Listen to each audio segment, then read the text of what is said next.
लोचबंसी राजा अग्रसेन मथुरा के राजा थे। उसके पुत्र कंस बहुत ही अत्याचारी थे। कंस ने उग्रसेन को राजगद्दी से निकालकर कारागार में डाल दिया। कंस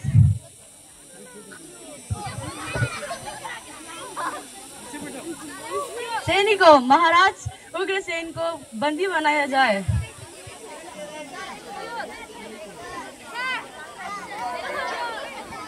सर आज से यहाँ मथुरा का राजा मैं हूँ कंस, यानी मैं। अब से महाराज उग्रसेन यहाँ पर बंदी बने रहेंगे। हा हा हा हा।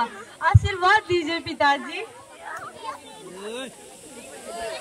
कंस तू मेरा पुत्र है, ये सोच कंस तू मेरा पुत्र है, ये सोच के मुझे लज्जा हो रही कि एक दिन तुम्हारा पाप का घर अवश्य भरेगा।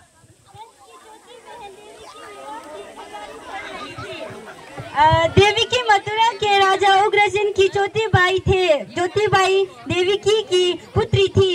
ये कंस की चचेरी बहन थी। देवकी, अरे भैया अब आइए। मेरी प्यारी बहना देवकी, मैं तुमसे बहुत स्नेह करता हूँ, इसीलिए मैं तुमसे तुम कल महल से विदा हो जाओगी। मुझे तुम्हारी बहुत याद आएगी। मुझे भी आपकी बहुत याद आएगी। अगले दिन देवी का विवाह वासुदेव नामक यदुवंशी सरदार से संपन्न हुआ। कंस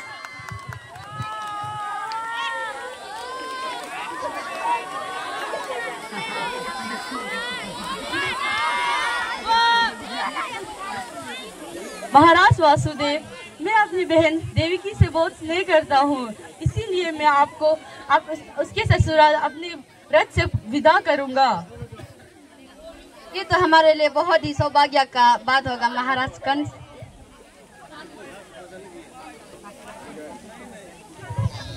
कंस देवी और वासुदेव को छोड़ने चल पड़ते हैं। देवी के पिता देवल उसे बहुत सारे धन दाने संपत्ति देकर विवाह करते हैं। कंस देवी की वासुदेव के साथ वार्तालाप करते हुए अभी आधे रास्ते ही पहुंचे थे कि रास्ते में एक आकाशवाणी होने लगी।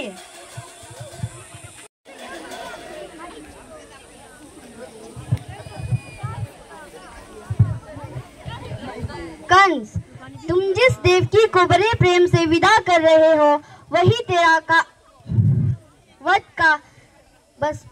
तेरा काल बसता है। Those who are standing there, come this.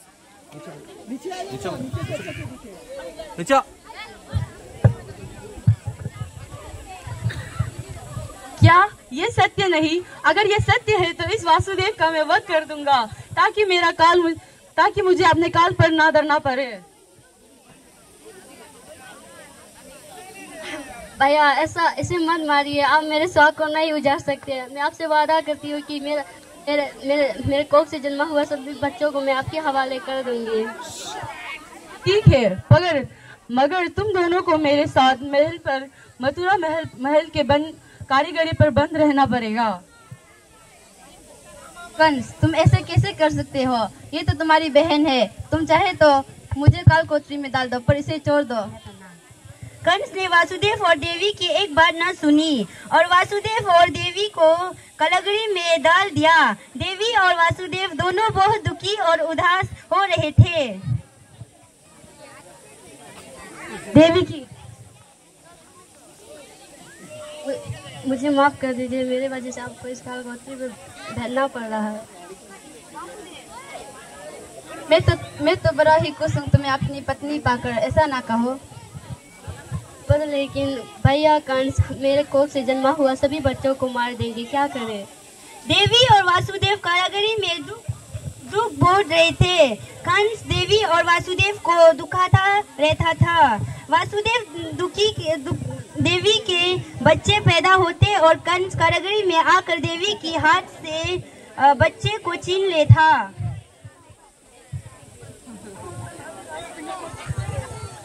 ला दे मुझे तुम्हारा बच्चा। अब ऐसा नहीं कर सकते। रोते हुए देवी बेहोश हो जाती है।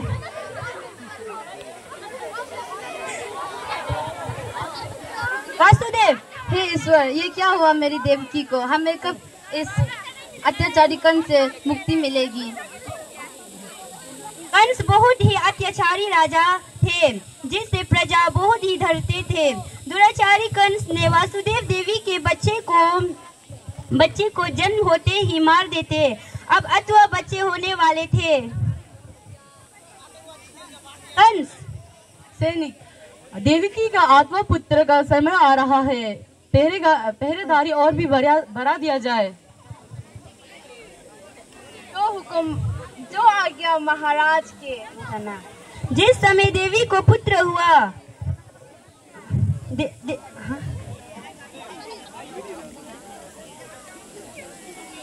जिस समय देवी को पुत्र हुआ उसी समय संयोग से यशोदा को गर्भ से एक कन्या का गर्भ हुआ, जो और कुछ नहीं सिर्फ माया थी। भद्रपात की कृष्ण पक्ष की आकाश मित्र।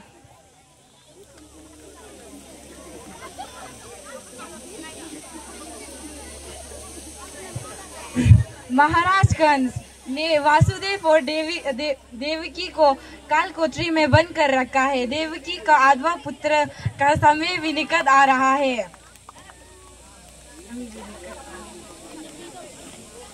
और यहाँ यशोदा को भी बच्चा होने वाला है। मुझे उन्हें बचाने के लिए कुछ उपाय सोचना होगा।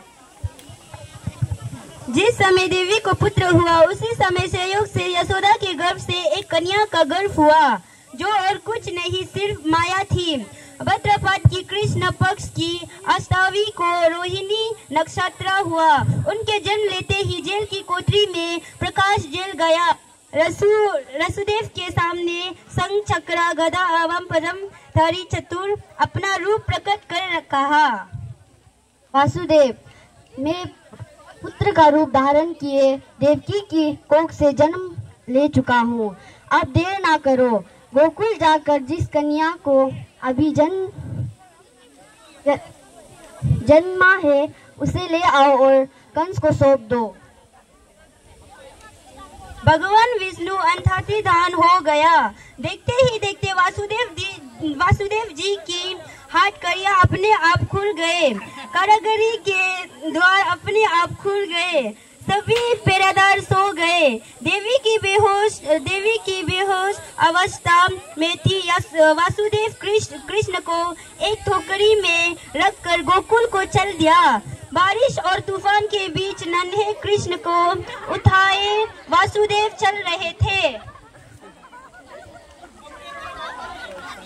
हे प्रभु, ये क्या हुआ इस यमुना के आकार को? ये तो बढ़ता ही जा रहा है।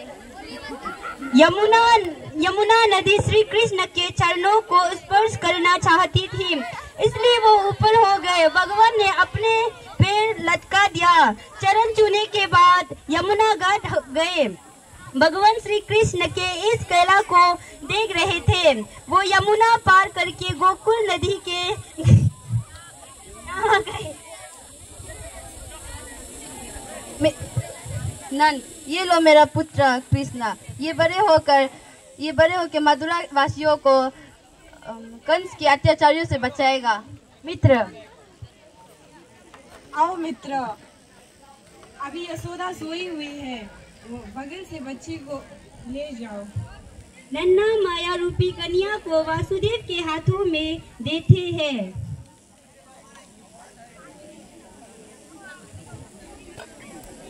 ये लो मित्र, इससे पहले कंस कालकोठरी में पहुंच जाए तुम मथुरा लौट जाओ। तुम धन्य हो मित्र, तुम धन्य हो। वासुदेव वापस कारागारी में लौट आते हैं और उनके लौटते ही कारागारी के द्वार बंद हो जाते हैं। वासुदेव जी के हाथों में हथकड़ियां पड़ जाते हैं। सिपाही, अरे ये तो बच्चे की रोने की आवाज है। महाराज कंस को स्वयं सोचना देते हैं।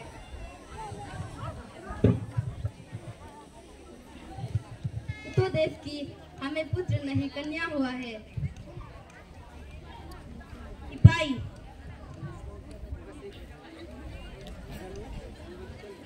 महाराज की जय हो।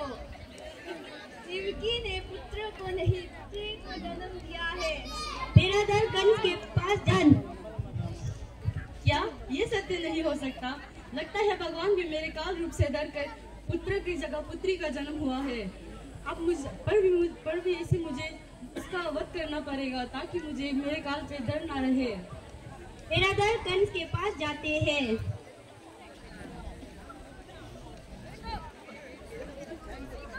कंस ने देवी की ला दे दे मुझे ये पुत्री। आप ऐसा नहीं कर सकते हैं। आपको तो भारत से कर्ज चाहिए तो कन्या है। कंस ने देवी की एक बात ना सुनी और कन्या को देवी के गोद से छीन लिया। कंस ने जैसे ही कन्या को पटकर कंस, मुझे मारकर तुझे कोई लाभ नहीं मिलेगा। तुझे मारने वाला कब का पैदा होकर गोकुल पहुंच चुका है। यह कहकर देवी अंतर ध्यान हो गई। कंस ये दृश्य देखकर गुस्से से छटपटाने लगा और मैं अपने महल आ गया। कंस ने श्री कृष्ण को मारने के लिए अनेक सेनाएं भेजे। श्री कृष्ण ने अपने अलौकिक माया से सबको मार डाला। बड़े होने पर श्री कृष्ण ने कंस को मारकर उग्रसेन को राजगद्दी में बैठा दिया। उस दिन से श्री कृष्ण के जन्म महाउत्सव को बड़े धूमधाम से सारे देश में हर्ष उल्लास जन्माष्टमी मनाया जाता है।